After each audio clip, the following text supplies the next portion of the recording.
Պարոն Ռուբինյան, թույլ տվեք ձեր ասացին անդրադառնալով ասել, որ ես օրինակ ադրբեջանցի պաշտոնյայի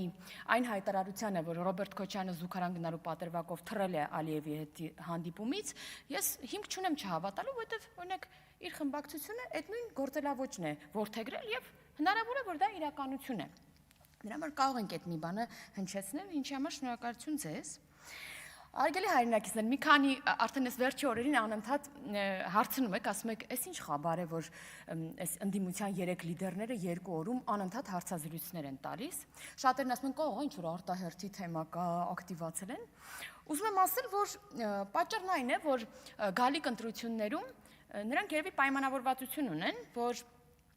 ով շատ ձայն հավաքի, իսկ իրենց ձայնը իրարից ձայն փախցնելն է, ապա նա էլ վարչապետի թեկնածու կունենա։ Այսինքն հիմա սրանք իրար հերթ չտալով փորձում են մեկը մյուսի աստղը ոնց որ մարեցնի եւ ավելի շատ լսարան իր վրա ուշադրություն գրավի եւ դրա համար տենց բան են անում, իրար վրա հարցազրույցներ են տալիս, ինչը բնավ օրինակ ինձ չի անհանգստացնում, վստահ եմ որևէ գործընկերոջ չի անհանգստացնում նրանց իրարից ձայներ խլելու այս պրակտիկան, մեզ այլ բան է անհանգստացնում։ Անհանգստացնում է այդ հարցազրույցների ժամանակ Հայաստանի դեմ տված վկայությունները, իրար հետևից, իրար հերթ չտալով ու հերթական անգամ։ Այ օրինակ են հայր մերը չիմացողը Հայաստանին հերթական անգամ մեղադրեց պատերազմ հրահրելու մեջ։ Այն հոպարի գանձը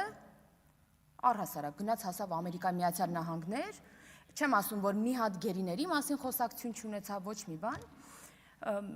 Ինքն էլ ասաց, որ օրինակ Լեռնային Ղարաբաղում պարտվելուց հետո